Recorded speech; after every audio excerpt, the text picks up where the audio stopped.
This week in the Monday Night War, did the Undertaker expire at SummerSlam? We start the Intercontinental Championship tournament on Raw. We redo a battle royal to determine a new number one contender for Shawn Michaels. And on Nitro, the fallout from last week's Clash of the Champions. And can Sting and Lex Luger do the impossible? Negotiate a deal with the Four Horsemen. SP3, Romeo. This is True Rewind 76. We have got a deal. This is True Rewind. This is True Rewind. This is True Rewind. This is True Rewind. This is True Rewind. This is True Rewind.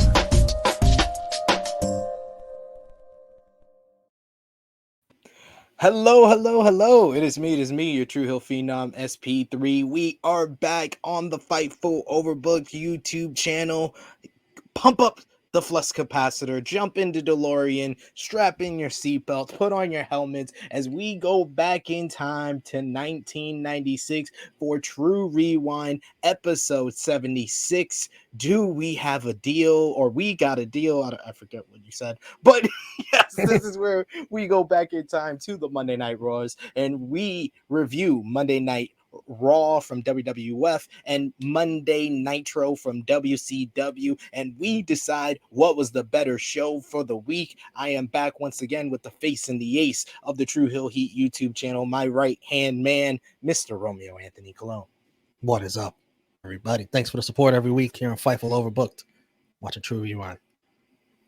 Absolutely, you guys keep us going, keep us giving you that Tru Heel Heat content over here on Fightful Overbooked. Of course, we are here to review Monday Night Raw, Monday Nitro from, what's the date? August 19th.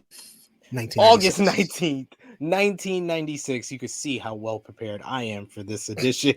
Remember to drop a thumbs up on this video, share this video with all your wrestling fans, friends, and family on all your favorite social media platforms. If you are new to the Fightful Overbooked YouTube channel, hit that subscribe button, hit the bell to stay notified for all the great content here.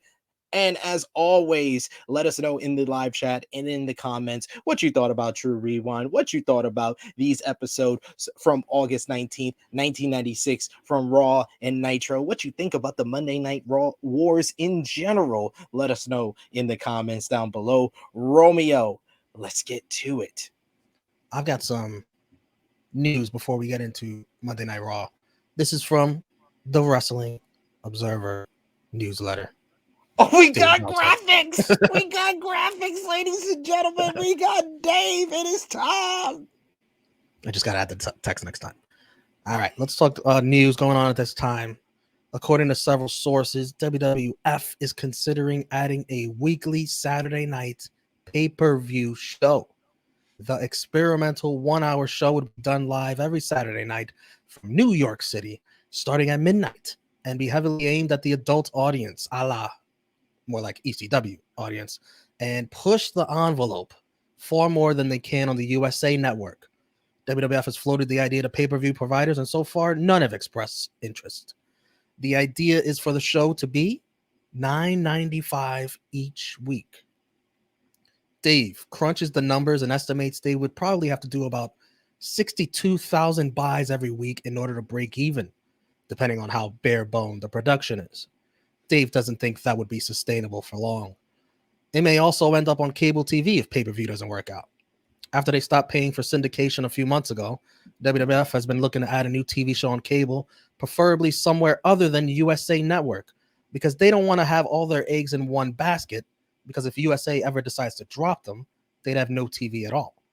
This eventually became Shotgun Saturday night and was syndicated rather than pay-per-view. So some interesting nuggets there. First, the idea to do pay-per-view every single week, and the idea that they want to be on two networks, which ironically today in 2022 they are, and they have their own network on a streaming service.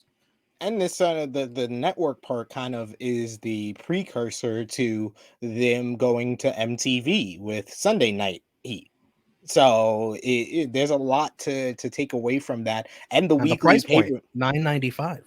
yeah, and the weekly pay-per-view model was adapted by TNA in their early years, where every Wednesday you had a TNA pay-per-view. Some more notes from Dave. Dave says the reason WWF is attempting this likely stems from the fact that WCW is absolutely kicking their ass in the adult market ratings. 80% of Nitro's viewers are adult, while only 62% of Raw's are. The idea is to try to win back the adult viewers from WCW. There's also the problem with the New York commissions, who are pretty strict, especially after a recent boxing riot at Madison Square Garden. So they wouldn't be allowed to push the envelope that much on a live NYC show. When ECW did a recent show in NYC, the commission laid out all sort of ground rules that basically eliminated all the things that make ECW what it is. No fighting outside the guardrails, no foul language, no blading, etc. A Saturday night TV show would also hurt house show business because WWF runs house shows every Saturday night, and they're the most profitable shows of the week, and they would have to take big stars from those house shows and fly them to NYC every Saturday for a show that might be lucky to break even.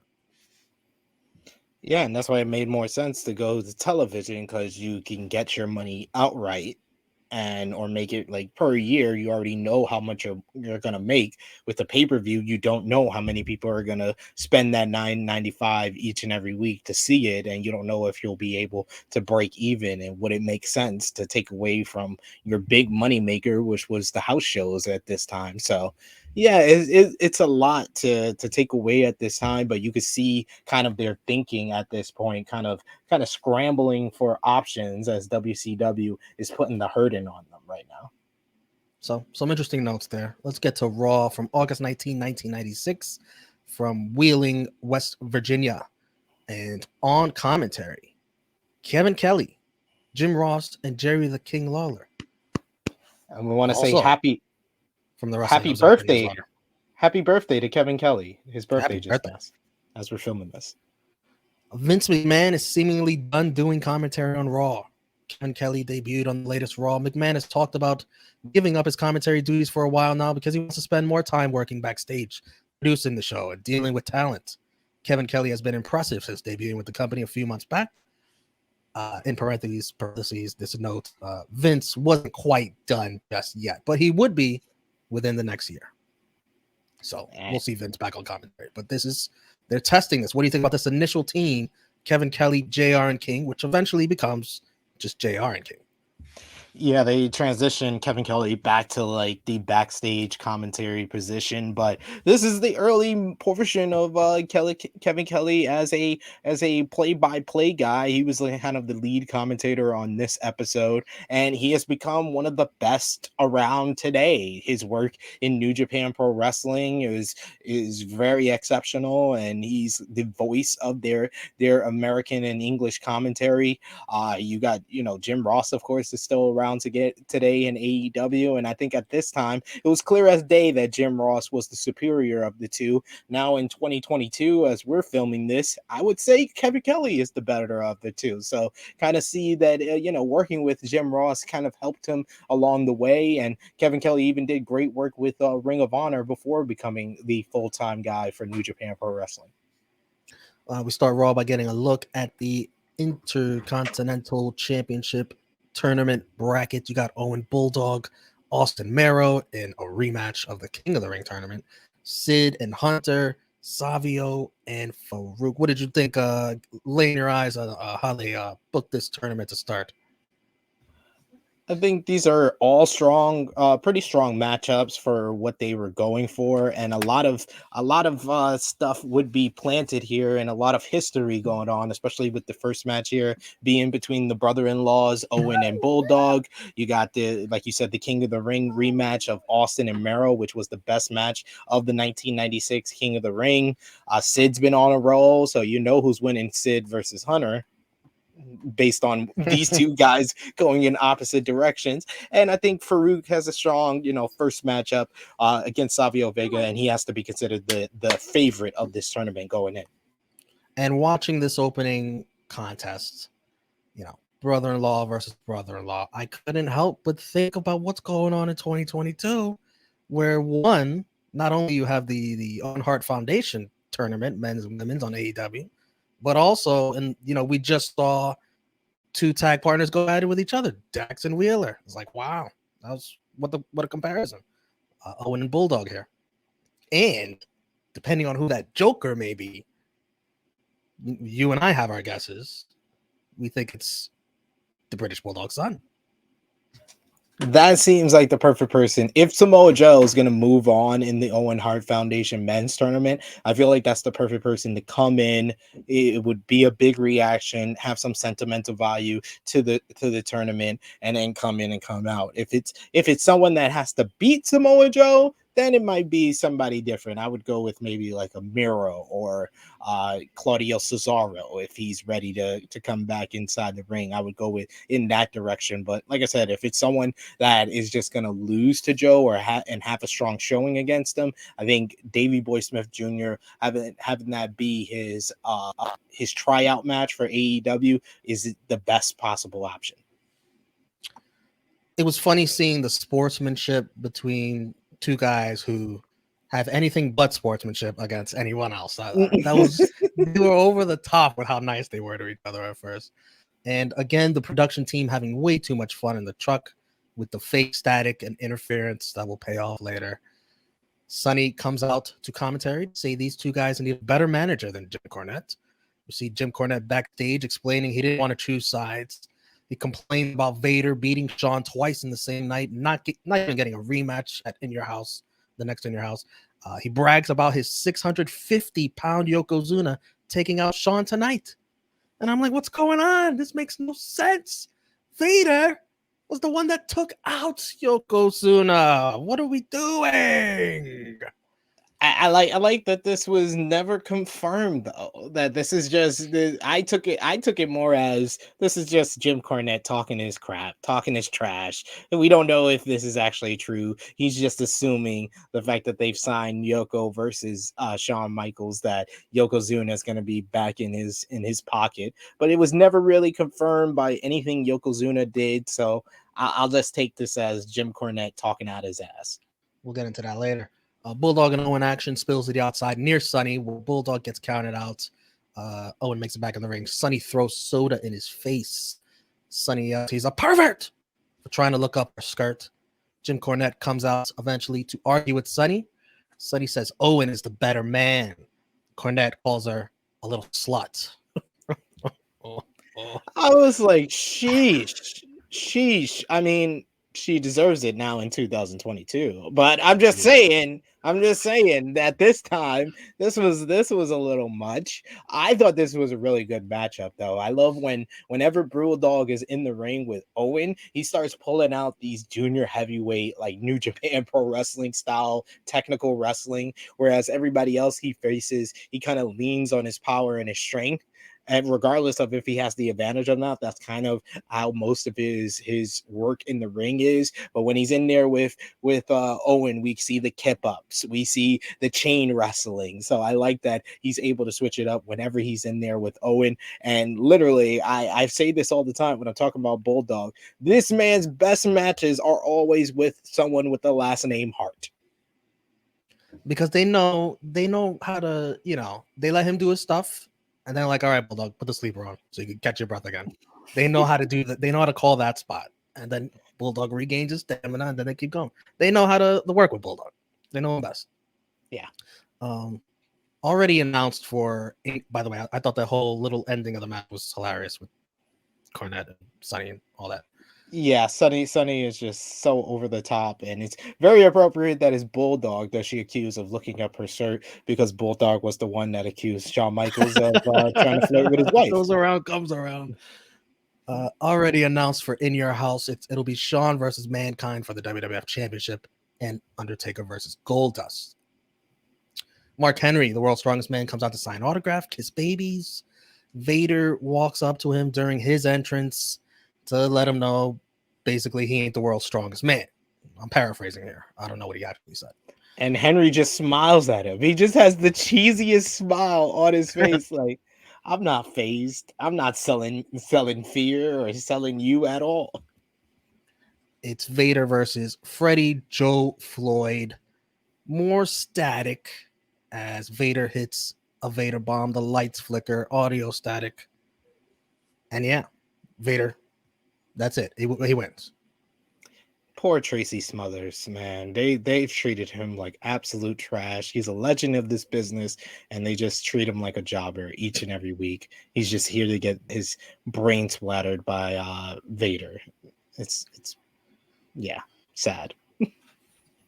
Then we get on to two of your impersonations because it's promo time with Paul Bear, the newly turned heel, and not his guy, Mankind, with Jim Ross in the ring. This, ladies and gentlemen, was the most difficult endeavor in True Rewind history.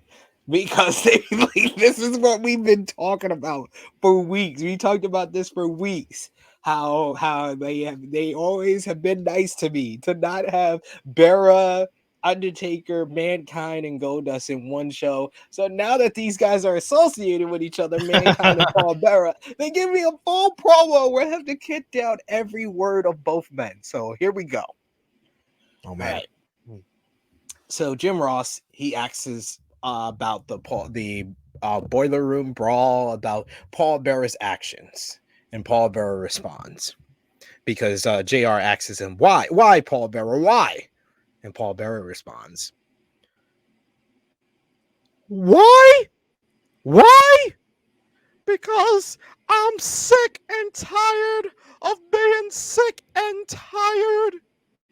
I'm tired of carrying the Undertaker for the last 6 years, all around the world, leading him to the World Wrestling Federation title and everything else.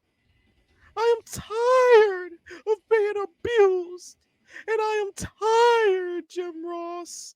And now the lights start flickering. So JR says, you should feel the presence of the Undertaker. And Barra says, it's not the Undertaker.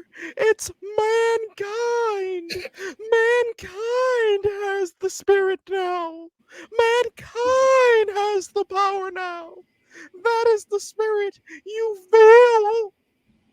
JR talks about Mankind putting the mandible claw on Shawn Michaels and his WWF title shot at In Your House Mind Games, and Mankind replies, well, Jimmy, my body is still wrecked in pain from the boiler room brawl, and I love it. But you remember this? It has never felt good since my birth in the WWF. Winning has never been my art, but it was simply a way to create more misery for my opponents. But now Paul Bearer has shown me by defeating Shawn Michaels at In Your House for the WWF title. Not only will I make Shawn Michaels the least sexy boy toy in the world, in one night, I will have the chance to destroy the lives of millions of the clique around the world. That, Jim Ross, makes me happy. You see, it's a very simple 1-2 plan. 1, I put Shawn Michaels' shoulders on the mat for 3. And then number 2, I put his shoulders on a hospital bed for eternity. JR says, you know what this is all about? He's here. He tells Barra that the Undertaker is here. The lights are flickering. The static is showing. And Barra replies, that is not the Undertaker. That is not my Undertaker. That is not your Undertaker. It's my mankind you feel. It's not the Undertaker. The Undertaker's gone. The Undertaker's passed away. Oh, yes. Yes. He's gone, fella. Taker's music hits. The lights go out. Mankind is squealing. The Druids bring out the Undertaker's body like he was escorted out at SummerSlam. And we hear Mankind back on the mic, and he says, "The Undertaker is simply dried up. In your house, mind games. Can't Shawn Michaels see?" Barra says, "This is just the body. This is just the decaying corpse, formerly the so-called phenom of the World Wrestling Federation, the Undertaker. But you know, Jim Ross, he will never rest in peace. All the maggots, all the vermin, all the worms are eating at his flesh. But all the worms and maggots are probably spitting his flesh out because the Undertaker is nothing. He was never nothing without Paul Bearer. He will never be nothing again. And now we will bow our head because here is the corpse of the Undertaker. It's now time for the wake. Will everyone please bow their heads? The Undertaker is gone. Gone forever. Yes, he is." The Undertaker is placed in the entranceway, and then he sits up out of nowhere before summoning flames from the ring post like a little brother he once had.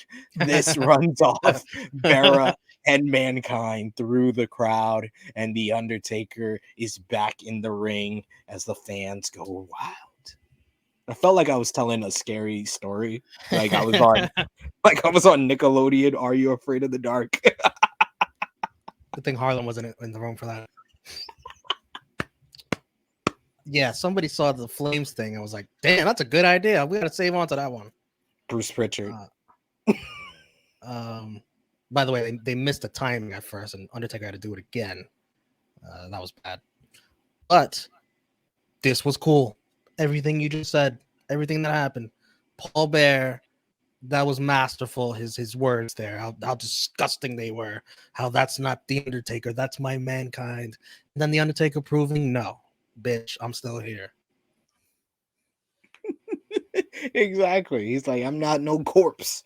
I'm out in these streets. I'm out here. I'm still alive. I don't need you, Paul Bearer.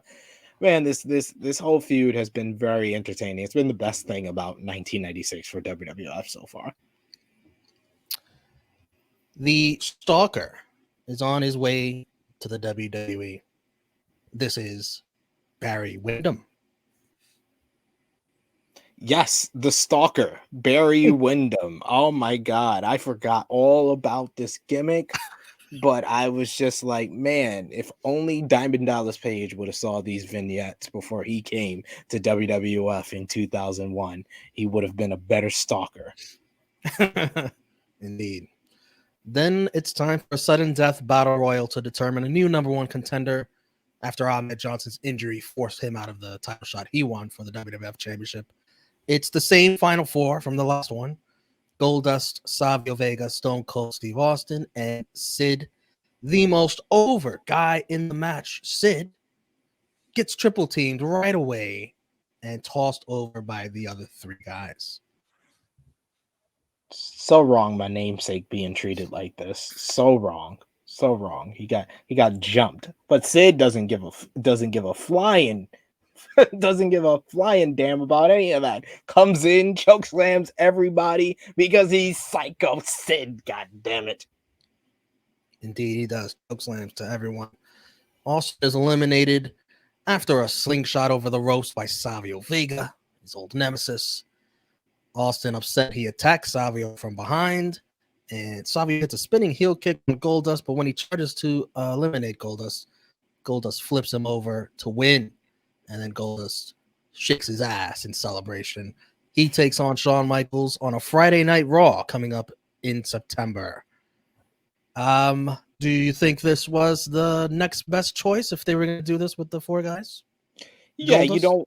you don't want a Stone Cold to take a fall this early. It's you still building him up.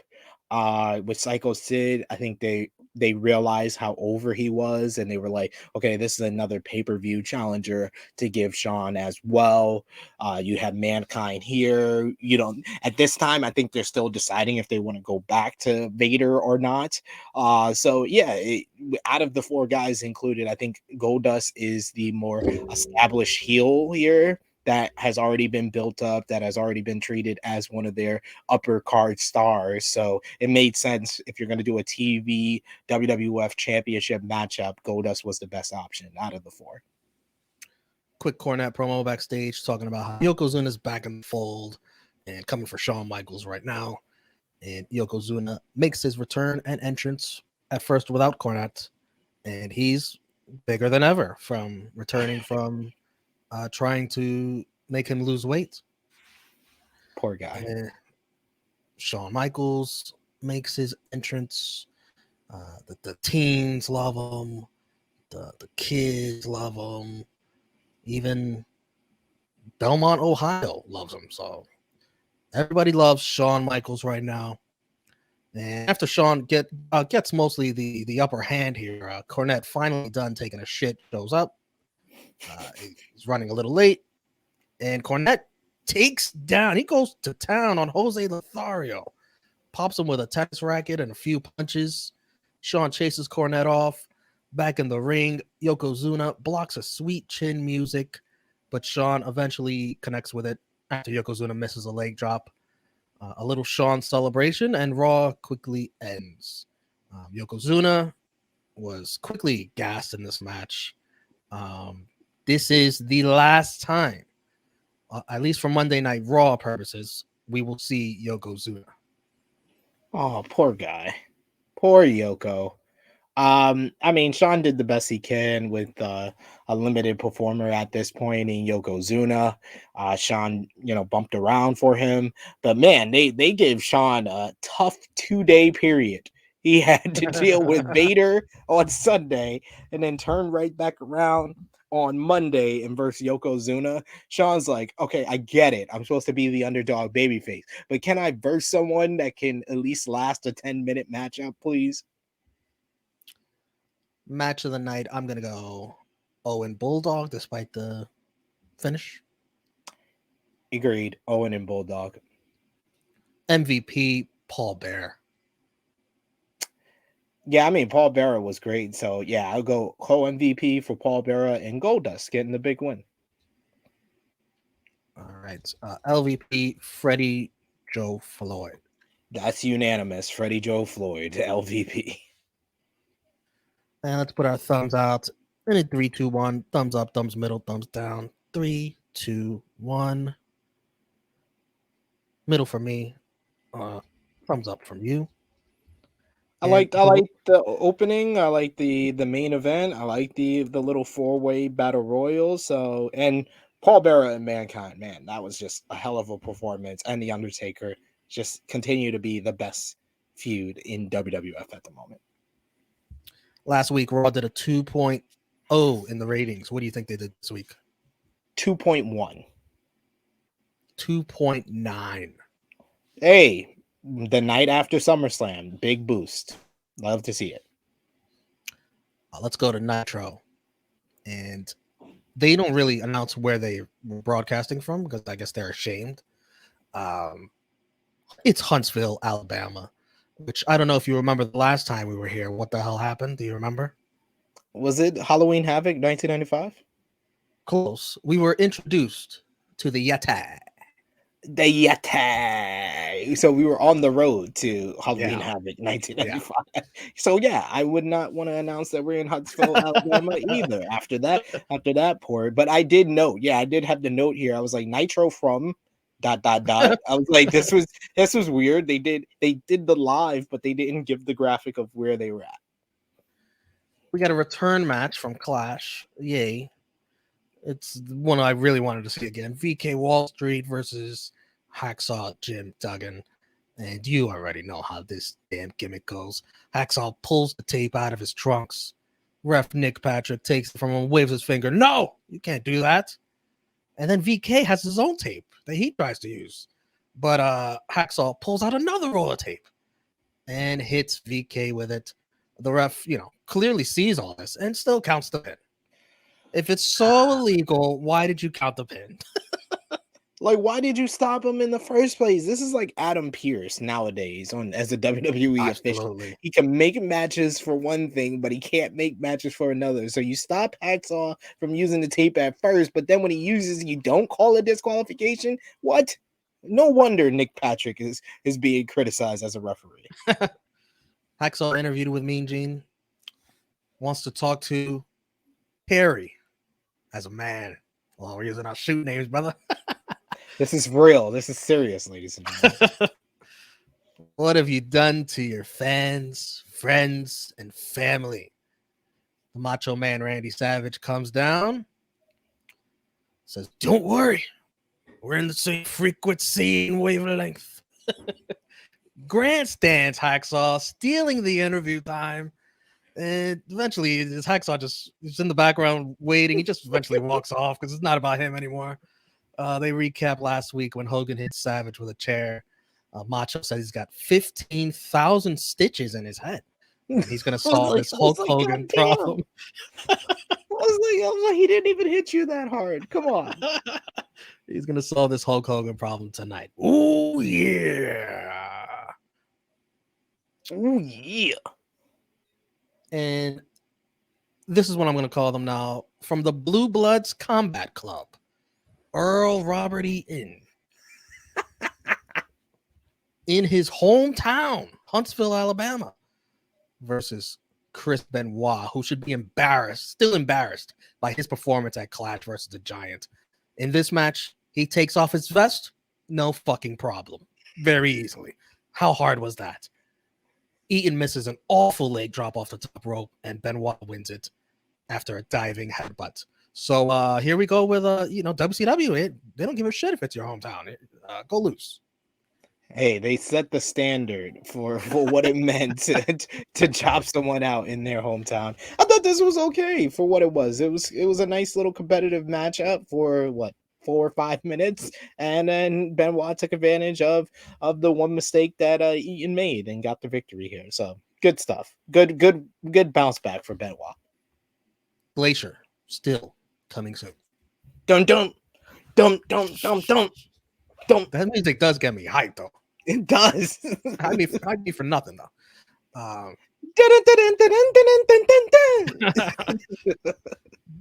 Sting and Lex Luger backstage with Mean Gene. They have faced the Horsemen hundreds to thousands of times, but tonight they're gonna go about it a totally different way. Sting has got a surprise for us all. Intriguing. Disco Inferno versus Scott Norton. And Norton just destroys Disco with a shoulder breaker that looked like it hurt, and then wins with an armbar. Remember, ladies and gentlemen, this is a man that's criticized the woman of stardom, Disco Inferno. That guy that couldn't even become, can't even be considered a mid-carder at this point. He's an undercard jobber to the stars. Jesus. I think he tried to do the Macarena in his entrance. Yes, he did. And he had tights that says, "Shake your booty." Teddy Long. Teddy Long and Ice Train with Mean Gene. Teddy is recovering from his chokeslam to the Giant. Thanks everyone for the cards and flowers. Says Ice Train didn't lose at Hog Wild. Remember that sketchy ref, Nick Patrick, called for the bell. Ice Train tells Norton to look in his eyes. He takes his shades off. He won't run around here always looking like a mummy. I thought, oh, that's a nice Easter egg mentioning the Yeti mummy. Nice Easter egg for you viewers paying attention.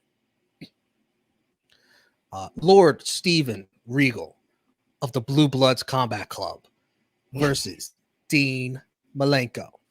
All right, here we go. Absolutely. They emphasize Regal is about winning championship now and making a name for himself. And Regal means business. We even get a cartwheel from Regal.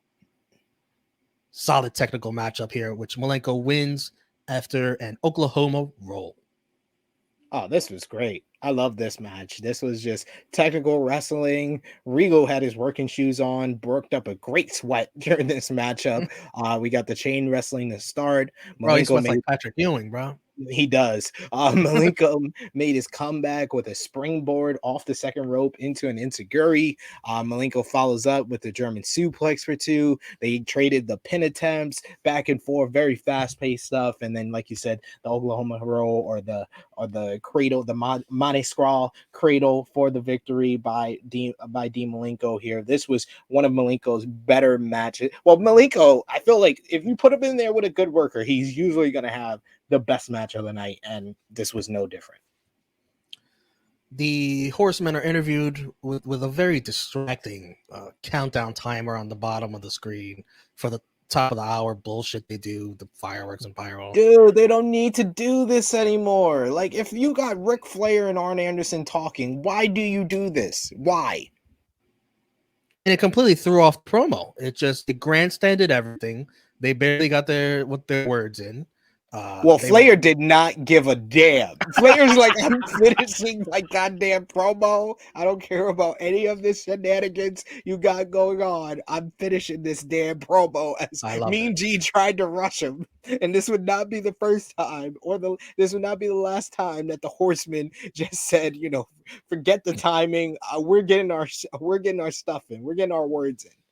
Can't rush a Ric Flair promo. You kidding me? Nasty Boys versus Public Enemy, and Eric Bischoff on commentary suddenly goes on a rant about how the WWF might be suing WCW, but they're not going anywhere and won't be changing. How'd you enjoy that little rant? You heard him going off? I did. I was like, that was so random that he just tossed that in there, and he's just like, I'm gonna use this time to get my message across. I don't give a damn about Vince sending us to that other company. And with these two tag teams, what this match is leading to. It's leading to the table spot. Unfortunately for Public Enemy, Jerry Sags moves out the way, and they both eat the table. And Knobs gets the glory with the pin. Promo after with Mean Gene. They're about as nasty as they want to be. They kept mentioning that catchphrase. And, stop accusing them of being associated with Hulk Hogan, Mean Gene, as Mean Gene instigates their relationship. And Nasty Boys just want to focus on the tag team titles. Mean Gene exactly says he knows Knobs is hanging and banging with Hulk Hogan. Yo, they banging, yo. They on the streets. They gang affiliated, yo. This NWO stuff is banging. Yo, Mean Gene know the lingo out here. And Knobs says he said, once a friend, always a friend. But Hogan does what he wants to do, and they do what they want to do. And they say they're going for the WCW tag team titles for a fourth time. What an instigator, Mean Gene. What an instigator. Love it. Keep stirring the pot, Mean Gene. We need that meme. Mean Gene stirring the pot. Diamond Dallas Page versus Chavo Guerrero Jr. DDP going for the Diamond Cutter, and Chavo reverses into a backslide pin for the upset. DDP doesn't care. He gets the Diamond Cutter. And DDP then takes Nick Patrick's belt, referee, and whips Chavo with the belt repeatedly for this fluke win. Ref Randy Anderson, the bravest man, makes the save and chastises Nick Patrick for letting him take the belt off of him. And Gene interviews Patrick about it, and he chastises him too for not doing anything and standing up to the wrestler and getting an ass whooping himself. Patrick says if he was a police officer walking in on a crime scene, would he try to do something or would he call for backup? He, bl- he blames Gene for being the main cause of all his troubles. And you know what? I agree. I agree with Nick too. Patrick. You want him? Oh, first of all, he got robbed. He got robbed by DDP for the belt. And second of all, you want him to get in between that and get his ass whipped? Come on, being very unreasonable here. He wants Gene to get shot up in these streets, going into a shootout by himself. I loved Nick Patrick in this. I loved Mean Gene during the interview. The match itself, I mean, it wasn't long enough to kind of mean anything, and DDP kind of playing with his food really cost him in the end. But this was like WCW doing 50-50 booking before WWF, where yes, Chavo got the win, but DDP was the one that came out stronger of this. And I loved Mean Gene once again talking about a purchase of Nick Patrick, saying, "Oh, Nick, I heard you bought a brand new house recently. I know how much you get paid. That's quite surprising." I was like, "Stir it up, stir it out." Oh, that's funny. We're taken back to September of 1995, 11 months ago, when the American males beat Harlem Heat and became tag champs, and that leads into the rematch, American males versus Harlem Heat for the tag titles. And Bagwell gets pushed off the top rope into a power slam, and Harlem Heat win and retain. For the little time this was all right. This was decent. Yeah, these two teams work pretty well with each other, and they're two of the more natural, like organic teams, not just two singles guys being together. So, like this stuff, this was an all right tag team matchup. But once again, a lot of these matches didn't amount to much, which made it very confusing what we got in the final two matches of the show. Yes, it is time for Rick and Arn versus Luger and Sting. But first, Sting gets on the mic with everyone in the ring and asks for the rest of the Horsemen to come on down. Flair laughs. He's like, all right, okay. And Arn signals for them. And Mean Gene, he's like, what's going on? Mean Gene needs an immediate interview. He's not even prepared. He didn't have his jacket. He's like, what's going on here? He was packing up to leave. Sting gets on the mic and says, we can beat each other up, or we can acknowledge the big problem here. And then Sting cuts a passionate promo that the Horsemen are WCW through and through. War Games was created by the Horsemen for the Horsemen. Sting wants Luger, Arn, and Flair all on the same team, all on the same side. Arn doesn't know about Lex. He doesn't know if Lex got it in him with his jiggly pecs. Arn tells Sting, for one night, can you just forget about it? Can you just say, fuck them kids, and not worry about them little stingers that Sting is always fighting for? You know, if you're going to team up with the Horsemen, you got to have that mentality. We're not here to do shit for the kids. We're here to fight. We're here to win. Flair says if Mongo and Benoit will step aside, he will walk the path with the enforcers side by side. And Benoit, they ask him, he's like, well, let's get what your thoughts right now. Benoit says he's waited his whole career for this kind of opportunity, but he will stand behind Arn and Rick's decision. And Mongo says, he's been a part of the best team before, but he knows what it takes to sacrifice. And Sting and Luger better hold up their end of the deal, or else. And then whatever the NWO has planned for you will be a walk in the park if you let us down. And Mean Gene says it's official. We have a deal. We have got a deal. It'll be, and it's announced later on, Rick, Arn, Luger, Sting in War Games versus the NWO and whatever fourth member they could come up with, if they can even find a fourth guy. I loved all of this. This was like being in a war meeting. This was great. This was a war room. great angle, a great promo. Arn was awesome. Flair was really good. Sting was convincing as hell with the proposition. I thought everybody played their roles perfectly here. I just think that this would have worked out better if this would have followed the Horseman promo on the stage at the top of the first hour. I think it would have been better placement of this promo at the top of the hour because of what we got in the main event. Well, here's what it is, though. They were teasing Sting had a surprise, and I was like, yeah, well, it did live up to the hype Yeah. of it being a surprise. It was It did. worth it. Definitely. They wanted people to tune in throughout the night, I guess. Yeah. Next, we get an announcement from the New World Order, and it's basically just the outsiders talking trash about the Giant, the Booty Man, Lex Luger, Sting. It's just 2 to 3 minutes of just shitting on them. Lovely stuff. They're in Italy. They say to the big scary giant that they attacked him and left him laying. Nash says they are modern day gladiators. And Nash wonders, talking about how the NWO and the Four Horsemen have beat down the Booty Man, and he wonders where the Booty Babe is going. All ends things with, don't call us, we'll call you. Then it's time for the Giant, Macho Man. The Giant making his entrance, gets wrecked by the Macho Man out of nowhere with a steel chair. They battle in the ring with more chair shots. Jimmy Hart even takes a bump over the top rope. Then the Dungeon of Doom come out, and they get chair shots too. Love this shot. Bubba just getting wrecked with the chair. Ming, unprotected chair shot right on the top of the skull. Savage, eventually outnumbered, makes a run for it out of there. And the Giant loses it, jumps over the top rope, and chases him to the back. And then we just go to Bischoff and Brain afterwards. That's the end of the show.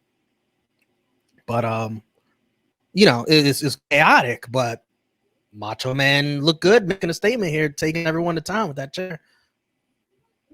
Yeah, Macho is showing that he's willing to go to extreme measures to deal with the Giant, to deal with the NWO. It's showing that we're seeing a change in where the Macho Man is going here, and it's gonna make the booking of Macho Man over the next year even more baffling, because we're gonna remember this time where he's going to extremes to fight against the NWO is gonna make his booking within like the next 3 or 4 months, honestly, in this whole timeline, even more confusing. But I like the Macho Man here. I just said though, they advertised 2 matches, 2 big matches, and didn't deliver one of them.